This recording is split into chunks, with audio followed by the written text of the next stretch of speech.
السلام علیکم دوستو ناظرین، یکم محرم الحرام 1442 ہجری یوم شہادت خلیفہ دوم حضرت عمر بن خطاب رضی اللہ تعالی عنہ کی ہے۔ ناظرین،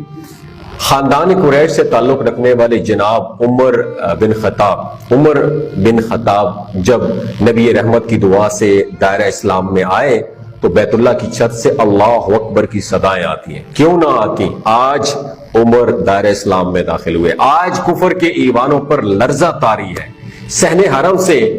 شمشیر بکف جناب عمر کی صدا آتی ہے کہ کوئی ہے جو اپنے بچوں کو یتیم کروانا چاہتا ہے، کوئی ہے جو اپنی بیوی کو بیوہ کروانا چاہتا ہے۔ ناظرین، عمر جس رستے سے گزرتے ہیں شیطان وہ رستہ چھوڑ دیتا ہے۔ نبی رحمت نے فرمایا اللہ نے عمر کی زبان پہ حق جاری کر دیا، اور میرے بعد کوئی نبی ہوتا تو وہ عمر ہوتا۔ جو کعبہ کا در کھلوائے اسے فاروق کہتے ہیں، جو رب کا دین منوائے اسے فاروق کہتے ہیں، جو مانگا خدا سے اس کی آفاقی پیغمبر نے دعائے نبی کی لاج رکھی، پھر مرد کلندر نے، رب کے مرد ہور نے اور عظیمت کے سکندر نے، وہ جس کے حکم کو مانا دریا کی سمندر نے، وہ دریا خشک چلوائے اسے فاروق کہتے ہیں۔ ناظرین، دین اسلام کے لیے آپ کی خدمات اور فتوحات کی بات کروں تو 22 لاکھ مربع میل زمین پر اسلامی خلافت قائم کرنا اور اس کا نظام چلانا، دنیا میں اس کی مثال نہیں ملتی۔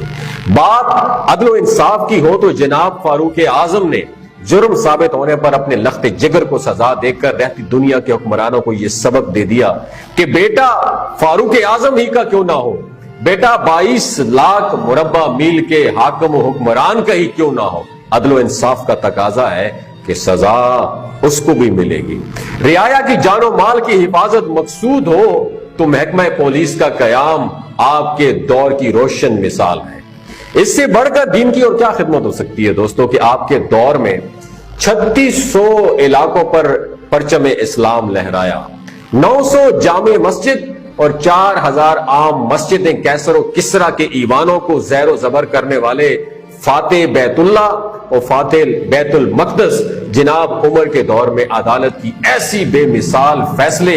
چشم فلک نے نہیں دیکھے جن کا چرچا 4 سو پھیل گیا۔ اور آج کے جدید دور میں بھی، دماغ کی کھڑکیوں کھول کے سنیے گا، آج کے جدید دور میں بھی ناروے، سویڈن، ڈینمارک اور فرانس جیسے ممالک جناب عمر کے قوانین کو اپنی حکومتوں میں اپنے لوگوں کی فلاح و بہبود کے لیے نافذ کیے بیٹھے ہیں۔ وہ عظیم و شان صحابی رسول جن کی رائے میں قرآن کریم کی کئی آیات اتری، روم جیسی بے شمار پیشن گوئیاں جناب عمر کے دور میں پوری ہوئی۔ ناظرین، بیت المال، محکمہ آبپاشی، محکمہ پولیس، محکمہ ڈاک، چونکیوں کا نظام، جا بجا فوجی دفاتروں، فوجی چھاونیوں کا نظام، اور غریب اور نادار لوگوں کے لیے عشر، زکوٰۃ و صدقات و خیرات کا ایسا نظام قائم کر دیا کہ لوگ اپنے ہاتھوں میں صدقے کی رقوم لے کر پھرتے رہتے، کوئی صدقہ لینے والا نظر نہ آتا۔ ناظرین، عاجزی و انکساری کا یہ عالم ہے کہ کپڑوں پر پیوند لگے ہیں، راتوں کو اٹھ کر بھیس بدل کر لوگوں کی خبرگیری کرتے ہیں۔ ناظرین، خلیفہ وقت کا 22 لاکھ مربع میل زمین کے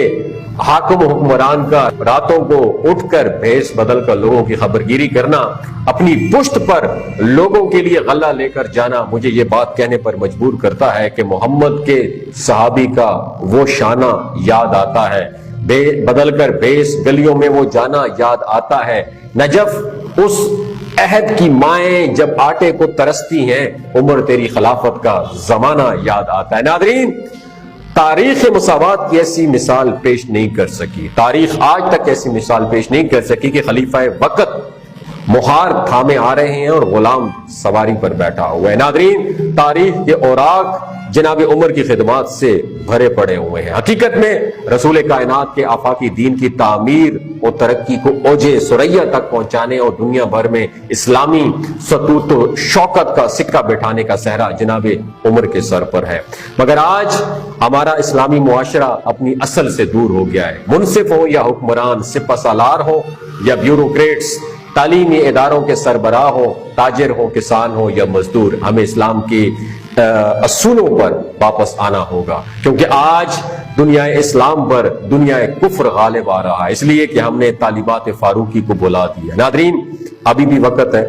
ابھی بھی وقت ہے کہ ہمارے منصف عدالتوں میں عدل و انصاف قائم کریں. ابھی بھی وقت ہے کہ ہمارے حکمران جناب فاروق اعظم جیسی حکمرانی کریں. ابھی بھی وقت ہے کہ ہمارے اداروں کے سربراہ جناب فاروق اعظم جیسا نظام قائم کریں.